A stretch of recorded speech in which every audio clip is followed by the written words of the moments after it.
Médecine Augmentée vous présente cette semaine le ou les outils qui vont bientôt transformer votre pratique.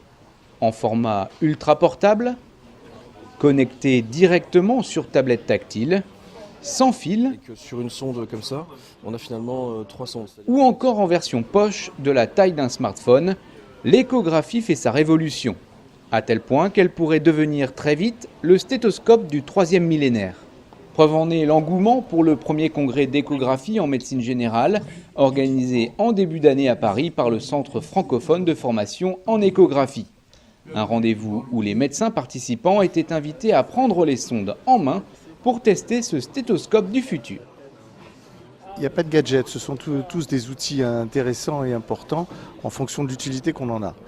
Il y a des appareils échographiques de la taille disons, d'un ordinateur portable qu'on va utiliser plutôt en cabinet ou qu'on peut utiliser, mais c'est pas facile à transporter dans notre pratique à SOS Médecins. Donc moi j'ai choisi un petit appareil ultra portable avec une double sonde. Mais il y a d'autres modèles, divers modèles qui marchent sur tablette, sur iPhone, etc. C'est une technologie qui évolue très vite dans la précision, dans la définition. L'échographie est là pour aider la clinique.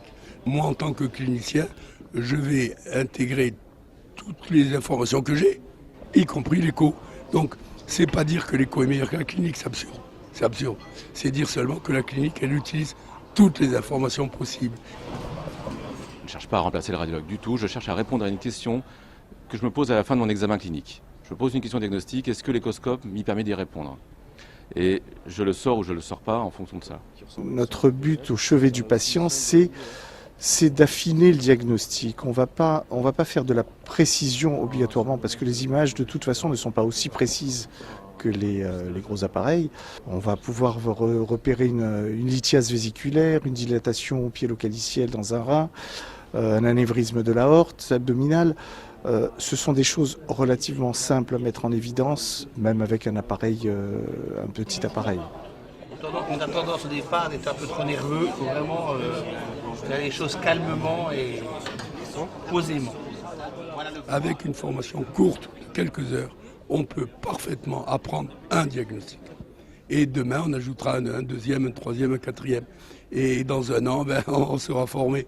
Il est important de se former, il est important d'avoir la connaissance de l'anatomie échographique et de connaître les pathologies et de pratiquer, surtout pratiquer. Et c'est vraiment important de bien connaître la sensibilité, la spécificité de chaque examen, afin de savoir quel risque on prend lorsqu'on utilise l'échoscope.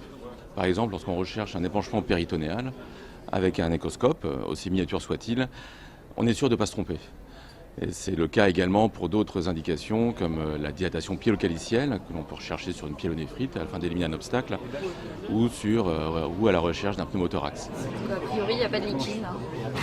Le seul conseil que je donnerais si je m'adressais aux médecins, c'est de leur dire mettez-vous vite à cette technique parce qu'elle vous récompensera toujours au-delà de vos espérances. Comme le stéto, je ne peux plus envisager la médecine sans mon échoscope. C'est la fin de ce numéro, merci de votre attention.